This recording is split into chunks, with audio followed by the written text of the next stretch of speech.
Alors que tous les ministres sont en poste, de nombreux défis attendent la nouvelle équipe gouvernementale. Pour explorer plusieurs sujets clés relatifs aux prochaines actions du gouvernement, nous avons le privilège de recevoir sur le plateau de Métro News ce soir Monsieur Djerry Tordieu, ancien député de Pétionville et leader du parti En Avant. Bonsoir, député, bienvenue sur le plateau de Métro News. Bonsoir, Madame Barthélemy, toujours un plaisir de répondre à vos questions. Alors hier, il y a eu l'installation de ce nouveau gouvernement, 18 ministères, 14 ministres, parmi eux 4 femmes. Député, ce qui a surtout retenu l'attention de plus d'un, c'est qu'il y a beaucoup de nouveaux visages, de nouvelles têtes. Est-ce que vous avez l'impression aujourd'hui qu'on emboîte le pas vers ce que les acteurs politiques ont toujours prôné d'ailleurs, vers une transition de rupture? Ah non, je n'irai pas jusque-là.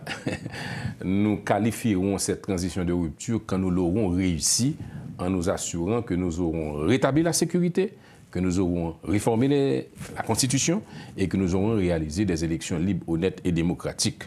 Je crois plutôt que hier, il y a eu l'installation d'un nouveau gouvernement qui marque un pas important.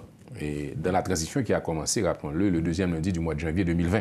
Donc c'est une très longue et pénible transition que nous vivons, d'autant plus qu'en Haïti, vous le savez que dans la capitale, nous sommes otages des gangs armés qui continuent à faire la pluie et le beau temps.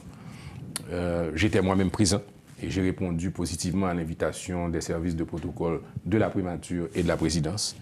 C'était pour moi un devoir patriotique et même une exigence protocolaire en tant que chef de parti politique de répondre positivement. Donc j'étais présent et j'ai assisté à cette cérémonie. Ce que je peux dire de ce gouvernement, dont j'ai rencontré plusieurs des membres, nous parlons donc de 14 ministères, 14 ministres qui vont occuper 18 ministères.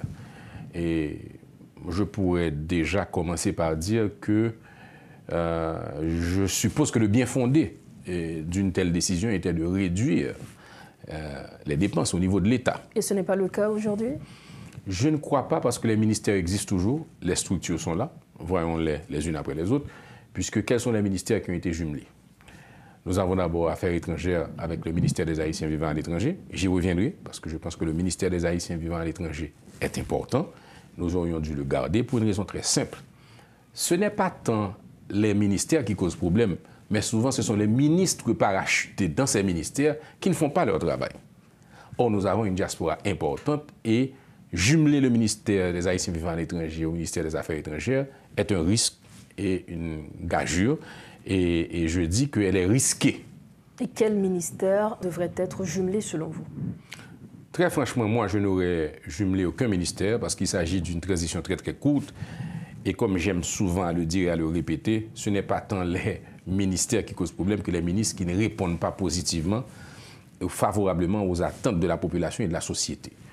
En fait, je prends acte qu'il y a 14 ministres qui occupent des positions pour un total de 18 ministères. Rappelons-le pour l'auditoire. Le ministère des Affaires étrangères a été jumelé, bien entendu, avec le ministère des Haïtiens vivant à l'étranger, le ministère des Finances avec le ministère du Plan, le ministère de l'Éducation avec Communication et Culture, et bien entendu, le tourisme avec Commerce et Industrie. Maintenant, quelles sont les économies d'échelle que l'on fait? Puisque ces ministères existent toujours, la masse salariale est la même et les employés et les cadres de l'administration publique travaillant dans ces ministères sont là. On économise simplement, probablement, je dirais, un cabinet de ministres qui ne coûte pas beaucoup d'argent. Ça ne représente pas vraiment grand-chose, vous nous dites, en ce qui est très haut. Je ne crois pas. Je prends acte de cela, je comprends le bien fondé, mais je dirais qu'en Haïti, il faut qu'on puisse commencer à intérioriser qu'au fond, ce ne sont pas tant les institutions qui sont le problème, mais les personnalités qui les dirigent. C'est comme le Parlement. On a souvent entendu il faut nous caser le Parlement, il faut nous diriger la Chambre des députés. Mais le problème, ce n'est pas le Parlement, ce n'est pas l'institution. C'est souvent qu'il y a des élus qui ne connaissent pas leur mission ou qui sont là pour se servir et non pas servir l'État. Et comment on peut pallier à ce problème, justement? Vous nous dites que ce ne sont pas des problèmes d'institution, mais ce sont les personnes qui sont mauvaises. Comment pallier à ce problème? Alors, je ne dis pas que les personnes sont mauvaises. Elles ne sont pas prêtes, elles n'ont pas les capacités pour pouvoir souvent répondre aux attentes de ceux qui les nomment. Et très souvent, disons les choses telles qu'elles sont, en Haïti, malheureusement, il y a beaucoup trop de parrainage politique dans les nominations de l'administration publique, alors que d'abord, le premier des critères devrait être un critère de compétence et d'intégrité. Ce qui n'est pas forcément le cas aujourd'hui pour vous? Dans le cas de ce gouvernement-là? Justement. Bon, dans le cas de ce gouvernement-là, je me réserve le droit de le juger sur ses actes. J'ai pris acte qu'il est entré en fonction hier et je vais le juger sur ses actes et très très vite. Et je veux dire par là les défis auxquels ce gouvernement va faire face. Le défi de la sécurité d'abord. Comment va-t-il faire pour rétablir la sécurité, qui est le plus grand problème aujourd'hui et qui est, je dirais, la première demande des Haïtiens. Comment ce gouvernement va-t-il procéder à la réforme constitutionnelle? Comment ce gouvernement va harmoniser les relations entre le cabinet ministériel et le conseil présidentiel? C'est une formule inédite. Ils ne peuvent pas se marcher sur les pieds. Il faut qu'ils trouvent une cohésion de telle sorte qu'il n'y ait pas de cafouillage au plus haut niveau de l'État. Comment ce gouvernement va-t-il aborder la question du conseil électoral? Quelle sera la formation du conseil électoral? Quelle sera la loi électorale? Quelles seront les dispositions pour redresser l'économie? Parce que je dis à Madame et Barthélemy, l'économie a crasé à tête plate. Et dans l'agriculture, dans le tourisme, et quasiment plus fort monde qui dans l'activité ça aujourd'hui est obligé de faire mes portes. Donc, une considération spéciale pour nous faire pour eux. Donc, d'un point de vue économique aussi, nous allons regarder quelles dispositions nous allons prendre pour être capable d'aider petits business, gros business, moyen business pour lever tête à terre. Parce que le problème n'est pas que politique en Haïti, il est aussi économique. Avant même que nous rentrions dans le grand chantier, dans le grand axe, que le gouvernement s'est bien pour travailler sur eux, ou se dit hier, vous aviez pris part à la cérémonie d'installation de ce nouveau gouvernement. Il y a eu premièrement, le discours du président du Conseil présidentiel de transition, M. Edgar Leblanc-Fils. Il y a eu également le discours du Premier ministre Gary Coney. Qu'est-ce qui a surtout attiré votre attention dans ces deux discours, M. Tardieu? Bon, je pense que c'était deux discours tout à fait conventionnels et en fait optimistes, peut-être même des fois trop optimistes de la part du Premier ministre, parce que je dis toujours qu'il faut être très prudent, parce que la transition, elle est essentiellement pour restaurer la sécurité, réformer la Constitution et organiser des élections libres, honnêtes et surtout qui ne soient pas contestées. Parce que si l'on en retourne à une situation où il faudra contester les élections à venir, nous tomber dans le même tchouboum. Ce qui m'a frappé un petit peu, c'est que ces deux personnalités, M. Edgar Leblanc et le Premier ministre, ils ont fait référence dans leur discours à l'accord du 3 avril. Or, il y a une grande anomalie. Parce que l'accord du 3 avril, qui aujourd'hui détient, fixe la feuille de route du gouvernement de transition, n'a jamais encore été publié dans le journal officiel Le Moniteur. Ça veut dire qu'en quelque part, nous naviguons à vue, et en quelque part, il faut dire les choses telles qu'elles sont, nous sommes quasiment à la merci de la bonne foi des acteurs. Parce que c'est cet accord du 3 avril qui définit les responsabilités des uns et des autres. C'est cet accord du 3 avril qui donne une légitimité politique à un gouvernement qui n'est pas issu de processus institutionnel et constitutionnel. Donc je dois dire que c'est l'occasion pour moi aussi de faire valoir qu'il faut plus vite que nous puissions corriger cet état de fait et s'assurer que ce qui est prévu comme devant être exécuté dans la feuille de route doit figurer dans le journal officiel Le Moniteur, parce que c'est de cette façon seulement qu'on gère la République. Et la République, ce sont les lois. La République, ce sont des textes. La République, c'est des procédures et un processus. Donc, je crois que c'est important et d'en parler. Je continuerai à me faire l'avocat qu'un tel accord, ou qu'il soit légèrement modifié ou pas, soit publié dans le journal officiel. En fait, en effet, parlant de la feuille de route, nous savons que ce gouvernement aura pour responsabilité, outre le rétablissement de la sécurité dans le pays, de faire aussi la réforme constitutionnelle. Nous savions que vous avez fait de ce projet votre cheval de bataille. Est-ce qu'aujourd'hui, vous seriez prêt justement de mener ce projet au cas où ce gouvernement ferait appel à vous pour mener la question de la réforme constitutionnelle? Alors, je crois que la question de la réforme constitutionnelle n'est plus l'apanage du gouvernement de la République. C'est la responsabilité de tous les Haïtiens de mettre la main à la pâte. Très certainement que moi, votre serviteur, pour avoir été président d'une commission spéciale qui a travaillé sur l'amendement de la Constitution, je suis, avec les autres députés qui ont siégé dans cette commission, très intéressé à participer activement aux réflexions sur la réforme constitutionnelle. D'ailleurs, je dirais qu'il n'y a que deux grands rapports d'État sur la question. Celle de la commission à laquelle vous faites référence, et à la 50e législature, mais il y a aussi le comité consultatif indépendant mis en place par Jovenel Moïse, qui avait l'ancien président Boniface Alexandre à sa tête, et qui a produit une réflexion pour une nouvelle constitution. Ces 2 rapports d'État doivent être consultés en priorité par celles et ceux qui auront la responsabilité de définir la marche à suivre, parce que là encore, il y a un grand flou. On parle de conférence nationale. Est-ce que cette réforme, cette révision constitutionnelle viendra à l'issue d'une conférence nationale où on aura déterminé ensemble les dispositions à prendre ou les clauses à changer ou les changements à aborder? Ou bien est-ce que, et tout carrément, cette conférence nationale dira elle-même si oui ou non il y a lieu de réviser la Constitution? On a parlé d'un comité de pilotage pour la conférence nationale. Quel est ce comité de pilotage? Comment sera-t-il formé? Combien de temps il aura? Il y a beaucoup d'inconnus, il y a beaucoup de flou. Et ma responsabilité en tant que leader politique responsable est de mettre en garde et de sensibiliser les autorités pour que, au plus vite, ils puissent préciser dans la feuille de route qui est celle du gouvernement de transition qui fait quoi et quand. Alors, outre la réforme constitutionnelle, comme nous l'avions dit tout à l'heure, nous savons que ce gouvernement aura pour mission de rétablir la question sécuritaire. Maintenant, hier, dans son discours, le Premier ministre Garikoni, justement, a mis l'emphase sur le rétablissement de la sécurité, qui est une condition sine qua non à la relance économique, à la réforme constitutionnelle, qui est aussi une condition sine qua non pour remettre le pays sur les rails de développement.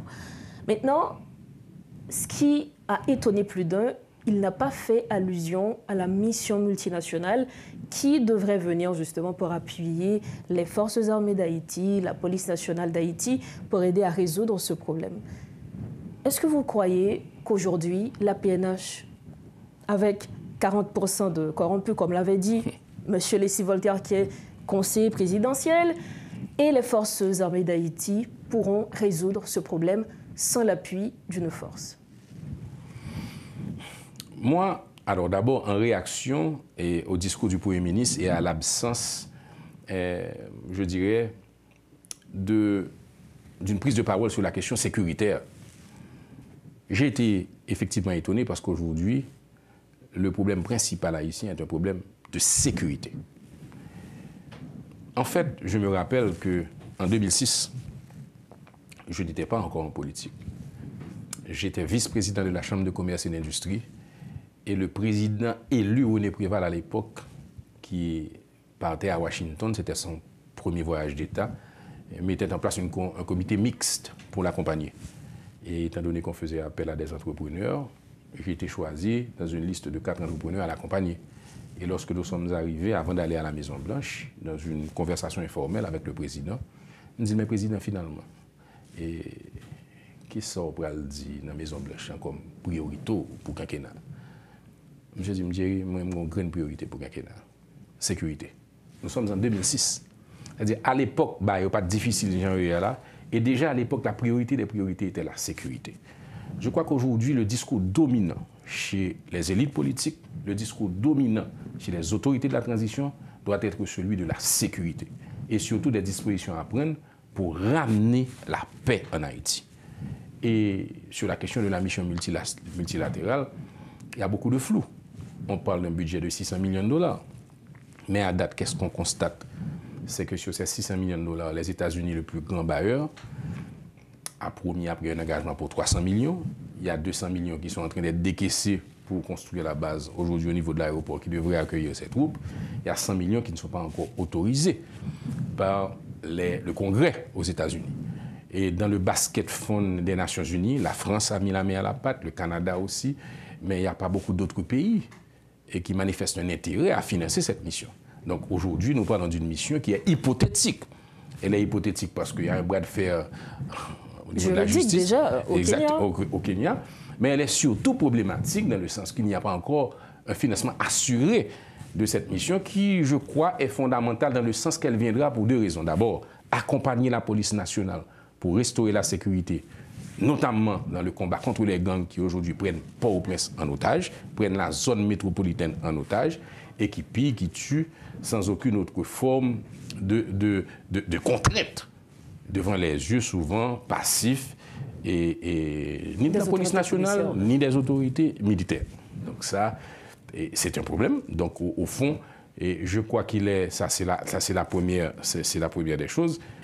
Et un deuxième point qui est extrêmement important, on apprécie beaucoup qu'il y ait une solidarité internationale agissante pour aider la police nationale et les forces armées à rétablir la sécurité. Mais quelles sont les dispositions qui vont être prises pour s'assurer qu'il y ait une formation qui permette à la police nationale et aux forces armées d'Haïti d'être autonomes dans leur capacité à protéger et à défendre le pays, sans qu'on ait besoin d'intervention, d'assistance ou d'un support étranger. Je pense que ces deux volets marchent de pair. Il faut bien entendu qu'on puisse déterminer les termes de référence de l'encadrement à la police nationale dans le combat contre les gangs. Ceci est extrêmement important. Mais il faut aussi voir comment nous pourrons nous assurer que cet encadrement puisse aussi pérenniser deux institutions qui, de par les articles de la Constitution, sont prévus pour protéger et servir les Haïtiens. Monsieur le directeur Dieu, nous allons mettre fin à cette interview. Mais avant de partir, nous savons que vous êtes un homme politique très respecté en Haïti. Merci. Un conseil pour finir aux ministres qui viennent justement d'être installés. Bon, à ces ministres, je dirais qu'ils sont à un carrefour historique où ils ont la chance et l'opportunité de s'élever à la hauteur des enjeux du moment. Et ils peuvent faire l'histoire, et comme ils peuvent malheureusement passer dans l'histoire comme celles et ceux qui n'ont pas réussi à répondre aux attentes des Haïtiens et des Haïtiennes. Ce que je leur dis, c'est qu'il faut sérénité, sagesse, compétence, abnégation, volonté, persévérance, patriotisme et puis un peu l'amour pour Haïti. Souvent, au niveau de l'administration publique, je sens qu'il manque l'amour pour le pays. Je pense que s'ils ont ces qualités avec eux et s'ils se dirigent dans cette direction avec cette détermination, je pense que nous pourrons mettre au profit cette transition de telle sorte que finalement nous puissions en arriver à des élections libres, honnêtes, qui vont renouveler le personnel politique, qui eux-mêmes auront la légitimité de faire les réformes qu'il faut pour changer Haïti. En pile, l'amour pour Haïti, c'est surtout ce qu'on a retenu. Merci infiniment, député directeur Dieu, d'avoir été sur ce plateau avec nous. Merci beaucoup, Mme Barthélemy. Merci beaucoup. Voilà, c'est avec nous le député directeur Dieu, leader du parti En Avant. Il était notre invité ce jeudi pour commenter l'actualité politique notamment.